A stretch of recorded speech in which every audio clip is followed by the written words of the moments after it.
Kalau kita flashback ke belakang, ini yang paling mengharu biru. Karena jujur, tidak ada orang tua yang siap menerima kehadiran anak disabilitas. Sama juga tidak ada anak yang ingin dilahirkan disabilitas. Itu konteks yang harus kita pahami sebelumnya. Kenapa? Ketika anak ini dititipkan sama kita kan nggak ada persiapan untuk menerima anak disabilitas itu. Yang pergejolakan batinnya itu yang luar biasa. Penolakannya sudah pasti ya, karena jujur saya juga anak yang terlahir dari orang tua disabilitas. Saya selalu menyampaikan kepada mereka, ayo kita saling sama-sama, saling menguatkan, saling support. Karena kalau tidak kita yang menyuarakan anak-anak ini, bagaimana gitu? Siapa lagi kalau tidak kita orang tuanya?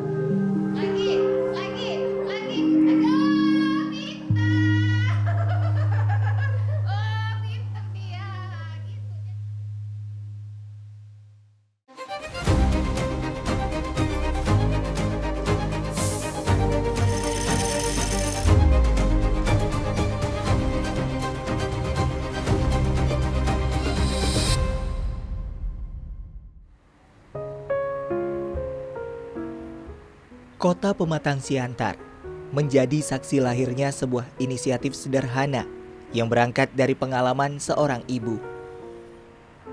Erlina Sinaga, ibu dengan anugerah seorang anak berkebutuhan khusus, memulai perjalanannya dengan membangun ruang yang menampung kebutuhan tumbuh kembang anak-anak disabilitas.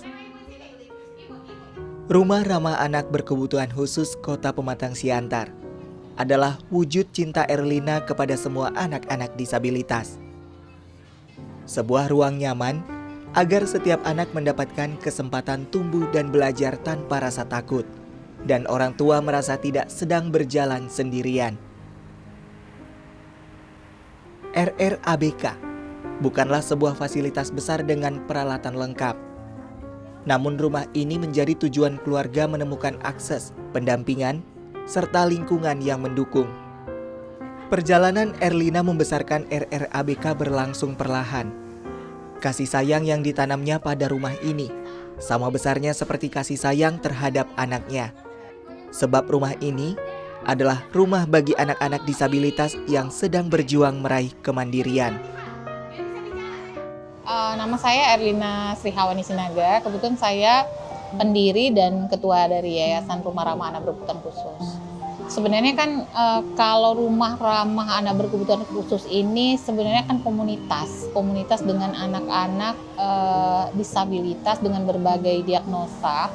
Dan kebetulan yang melatar belakang itu karena saya punya anak disabilitas juga, cerebral palsy. Nah, keinginan kita adalah untuk merangkul teman-teman kita yang sama senasib seperjuangan untuk memperjuangkan keberadaan anak-anak kita. Karena kan kita tahu sendiri, anak-anak difabel ini kan belum bisa diterima dengan baik di masyarakat. Nah, tugas kami sebagai komunitas adalah memperkenalkan diri bahwa anak-anak ini layak dicintai gitu, diberikan kesempatan. Kita dirikan yayasan ini. Sebenarnya ya kalau yayasannya itu baru 6 tahunan, tapi kalau rumah ramahnya itu sudah 10 tahun dari tahun 2015. Kalau kita flashback ke belakang, ini yang paling mengharu biru. Karena jujur, tidak ada orang tua yang siap menerima kehadiran anak disabilitas. Sama juga tidak ada anak yang ingin dilahirkan disabilitas. Itu konteks yang harus kita pahami sebelumnya. Kenapa? Ketika anak ini dititipkan sama kita kan nggak ada persiapan untuk menerima anak disabilitas itu. Yang pergejolakan batinnya itu yang luar biasa. Penolakannya sudah pasti ya, karena jujur saya juga anak yang terlahir dari orang tua disabilitas. Jadi ketika saya tahu rasanya sangat-sangat nggak enak. Dan ditambah lagi saya yang menghadapi kasus complicated, istilahnya kasusnya Naswa ini yang sangat luar biasa. Kalau ayah saya dulu tunadaksa, ini anak saya memang tidak bisa apa-apa, memang lumpuh saraf motoriknya dan memang membutuhkan orang tua atau pendamping 24 jam. Dan itu ngobatin hati yang luka itu butuh dampingan orang-orang sekitar supaya kita kuat. Karena apa? Kita udah, ketika terjadilah anak dengan kelahiran disabilitas ini, yang paling tersalahkan itu sebenarnya ibunya. Karena penghakiman yang luar biasa itu kan menganggap ibunya ini waktu hamil tidak menjaga, terus ya karena A, karena B, karena C lah yang nggak bisa kita sebutkan masing-masing gitu kan. Nah itu penghakiman itu paling besar ke ibunya. Makanya saya berdiri di sini juga kan karena saya dapat dukungan dari teman-teman sekeliling, dan saya juga berusaha untuk mendukung teman-teman saya yang mungkin kondisinya serupa. Cuma dengan cara berbeda karena saya yang terdampak langsung. Mungkin itu yang bisa kita bagikan ke teman-teman agar teman-teman nggak ngerasa apa yang saya rasakan dulu. Karena kalau zaman sekarang mungkin anak disabilitas itu udah sering nampak. Loh, waktu zaman saya itu 2008 saya punya Naswa ya, anak saya itu orang masih menganggap anaknya kenapa, ini bagaimana itu, dan untuk edukasi kan masih sedikit. Bagi Erlina, semua anak disabilitas adalah sama. Sama-sama memiliki kesempatan untuk tumbuh dan belajar tanpa harus dibandingkan atau dinilai dari keterbatasannya. Oleh sebab itulah, RRABK memberikan pelayanan dan edukasi secara gratis demi mendukung pemenuhan hak anak-anak disabilitas tanpa memandang perbedaan. Kalau untuk komunitas pertama saya nggak bisa mengklaim. Tapi kalau dibilang pionir yang non-profit mungkin kita yang pertama. Karena memang sini tidak ada pembiayaan sama sekali, memang orang tua kita dukung supaya masuk dulu, nyaman dulu gitu loh. Jadi nggak ada itu anak itu harus bayar sekian, nggak ada. Cuma komunitas ini memang tujuan dari awal itu adalah memotivasi orang tua. Nah itu yang tidak ada di komunitas-komunitas lain mungkin. Tapi kalau ditanya komunitas yang serupa, kebanyakan kan komunitas disabilitas itu kan satu diagnosa, misalnya anak Down syndrome atau anak cerebral palsy. Kalau di sini cuma campur semua. Kenapa kita bikin campur semua? Karena tidak ada perbedaan antara anak yang satu dengan yang lainnya, cuma beda penanganannya saja. Mungkin itu. Karena awalnya ini kan cuma nyemplung mendadak aja sih kita. Nggak nyangka kalau bisa sebesar ini dan mendapat apresiasi sebesar ini, saya nggak pernah nyangka. Karena awalnya dari awal sampai hari ini tujuan kita adalah membersamai teman-teman kita yang punya anak disabilitas untuk memotivasi bahwa mereka tidak terlahir dengan sendirinya. Ibaratnya mengedukasi masyarakat, ini bukan satu kesalahan. Tapi karena kita mampu maka kita dititipkan. Mungkin di situ supaya menguatkan orang tuanya tidak semakin terpuruk. Nah, kalaupun sekarang tiba-tiba sudahlah ibaratnya kita mendapatkan apresiasi A, B, C, D, tapi itu bukan goal yang kita cari sebenarnya. Yang saya cari sampai hari ini adalah bagaimana anak-anak ini menjadi nyaman dimanapun dia berada. Mungkin itu.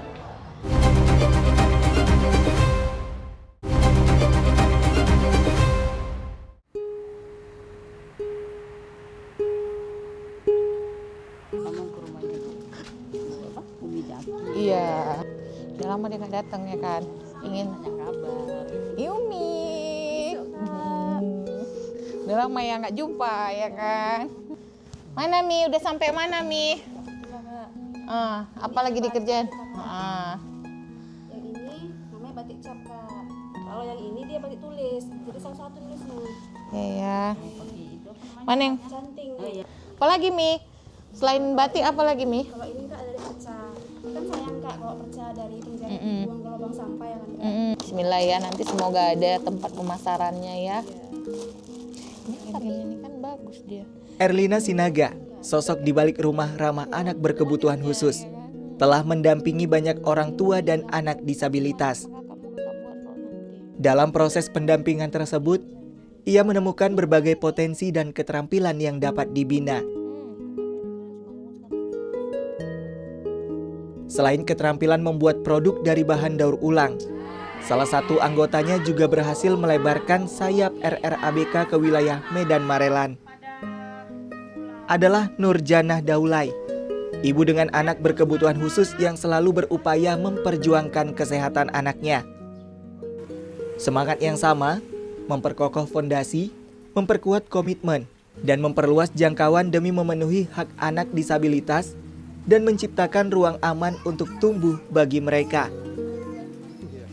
Perkenalkan, nama saya Nurjanah Daulay.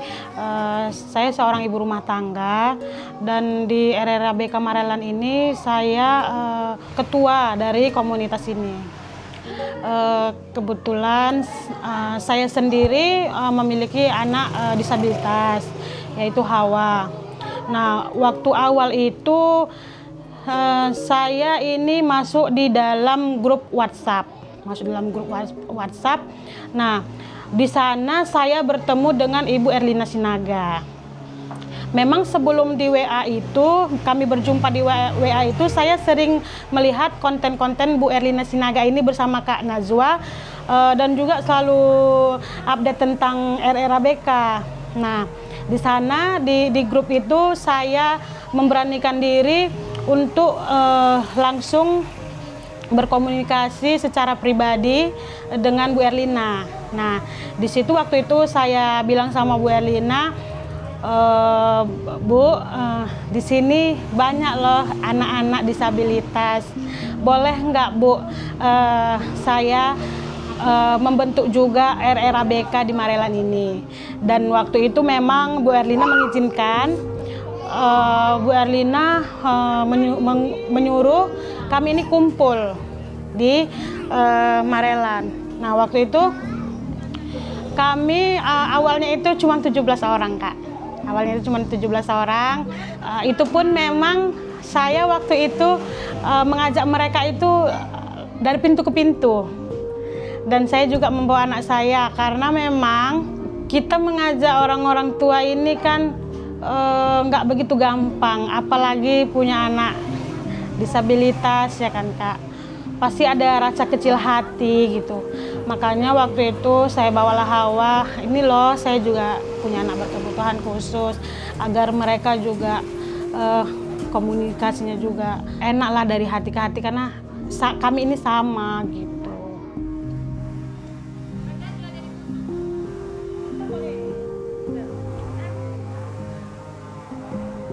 Nah, saat ini kita ada di beberapa kabupaten kota di Sumatera Utara. Paling banyak itu di Pematang Siantar dan Simalungun, ada di Batubara, ada di Tebing, ada di Binjai, dan ada juga di Medan Marelan.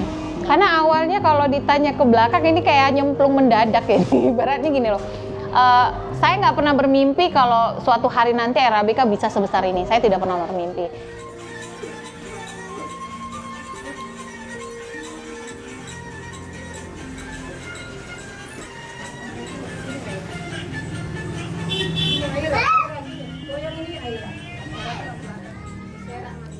Sama seperti RRABK Siantar, RRABK Marelan juga menjadi ruang bagi anak disabilitas untuk tumbuh dan belajar. Salah satu hal yang terpenting adalah fisioterapi yang melatih kekuatan tubuh, keseimbangan, dan kemampuan gerak anak. Sebab bagi anak disabilitas, kemandirian adalah cita-cita yang butuh diperjuangkan.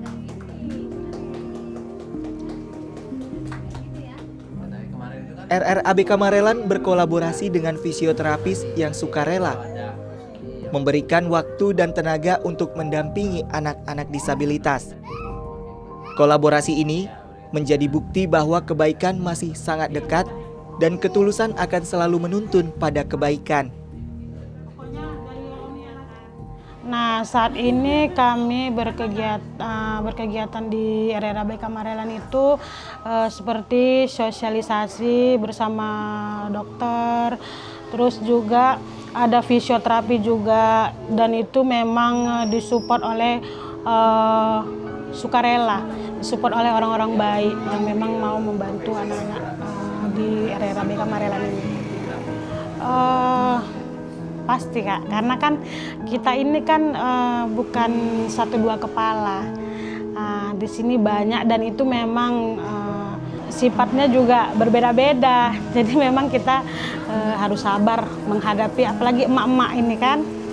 Nah, di situ saya selalu menyampaikan kepada mereka, ayo kita saling sama-sama, saling menguatkan, saling support, karena kalau tidak kita yang menyuarakan anak-anak ini, bagaimana gitu.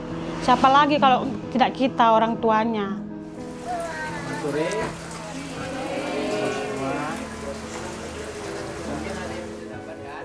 Saya Agus Freddy Chanturi Eskes. Saya sebagai fisioterapi membantu anak-anak yang membutuhkan fisioterapi di tengah-tengah RRABK Marelan. awalnya saya memang sangat mengenal RRABK ini dari Ibu Erlina. Nah, setelah saya mengetahui ada di Marelan, saya coba koordinasi apakah sudah ada untuk relawan fisioterapinya. Karena kita ketahui banyak fisioterapi kan jarang mau untuk membantu anak-anak ya yang membutuhkan tindakan fisioterapi. Nah, terlebih ya kita berbicara dari realistis kehidupan. Nah, apalagi kalau memang hanya secara sukarela itu jarang. Makanya saya membantu untuk hadir di tengah-tengah RRABK Marelan mulai tepatnya tahun lalu. Saya mulai bergabung untuk di RRABK Marelan. Nah, saya cuma satu prinsip sih, Mbak. Anak-anak ini kan semua masih punya masa depan.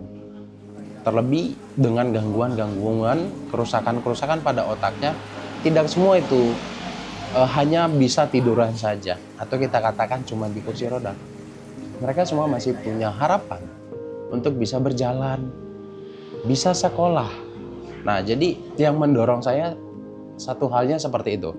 Karena kan juga ya kita ketahui banyak orang awam kan pada tidak mengetahui apa itu fisioterapi. Nah, yang taunya ya sudah dibawa ke tukang tusuk, nah itu terapi. Nah, jadi yang untuk ke medisnya fisioterapi kan jarang.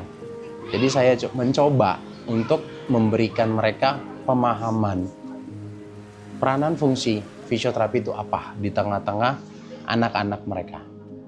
Seperti itu sih, saya terdorong sukarela untuk membantu anak-anak yang membutuhkan sih, itu aja sih.